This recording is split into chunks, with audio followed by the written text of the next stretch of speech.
After the introduction of dedicated coronary care units in the early 1960s, in-hospital mortality was reduced by about half in patients with AMI. However, since the 1980s, the CCUs and in-hospital mortality really has not changed a whole lot, partly because they're now managing a lot more than ACS patients in those facilities. So in the December 20th, 2016 issue of JACC, there's a paper on evidence-based redesign of the cardiac intensive care unit. And to talk about that, I'm with one of the author of that paper. David A. Morrow is an MD and an MPH, and he is director of the Samuel A. Levine Cardiac Intensive Care Unit and professor of medicine at Harvard Medical School and a senior investigator at the TIMI Study Group. Now, one of the first things you note in your commentary is there really have not been a whole lot of studies focused on the modern cardiac intensive care unit. But that's important. We really should do some studies here, right? We need to know something. Absolutely. I think from a standpoint of cardiac ICUs, we've been in our relative infancy in terms of development of CICU-based research. There's a wealth of evidence from 3 decades of research in general intensive care units, surgical intensive care units that we can learn from, but we're a little bit behind. Yeah, I would say so. So what you're actually responding to in JACC is a paper in the same issue, Association Between Presence of a Cardiac Intensivist and Mortality in an Adult Cardiac Care Unit, and that was written by a team of investigators from the Republic of Korea. What did they do? So they simply looked at their practice over 4 years. It's a 12-bed cardiac ICU in Seoul.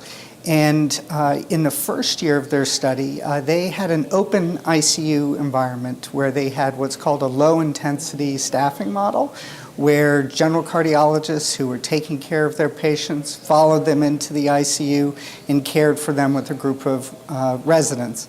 Then after that, they flipped a switch early in 2013, and they switched to a model where there was a dedicated cardiac intensivist, so a physician based in the ICU who had ICU experience and took care of all of the patients in the unit, along with the same group of medical trainees, as well as a general intensivist.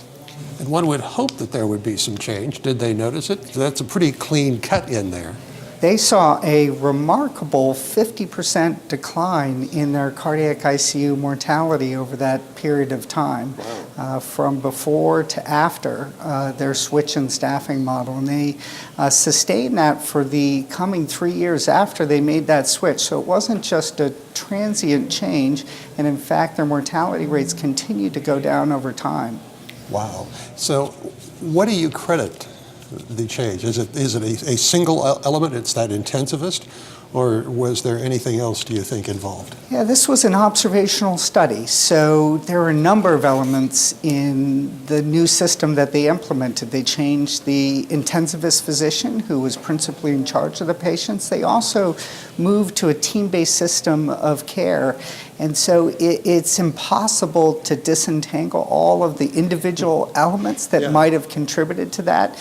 They did a remarkable job in looking at other potential changes in practice over time that might have contributed, and eliminated all of those as viable contenders in their summary. So I think that it's reasonable to take that this move to team-based care led by an experienced clinician who is ICU-based had at least some role in their improvement in outcomes.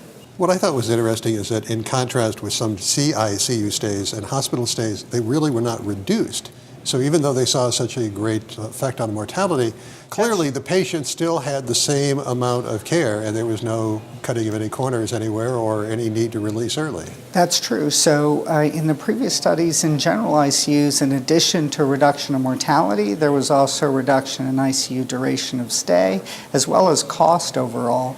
In their study, they did not see that change in hospital stay or in ICU stay, and that simply means that the patients were still in the ICU for that period of time, but nonetheless, the outcomes were better. So I don't think it allows us to make any conclusions about the type of care they were getting, but simply it still took just as long to take care of them and get them to a point of discharge.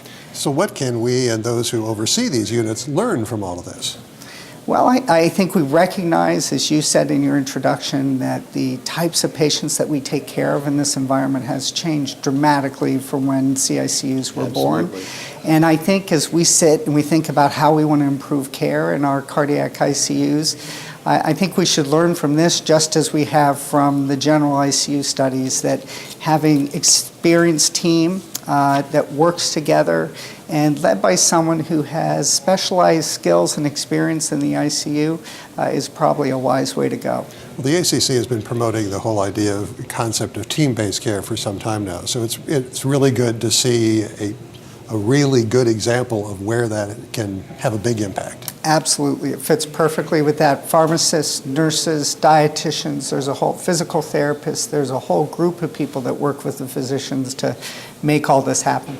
And all of this information, both the main paper and the commentary by Dr. Morrow, is in the December 20th issue of JACC.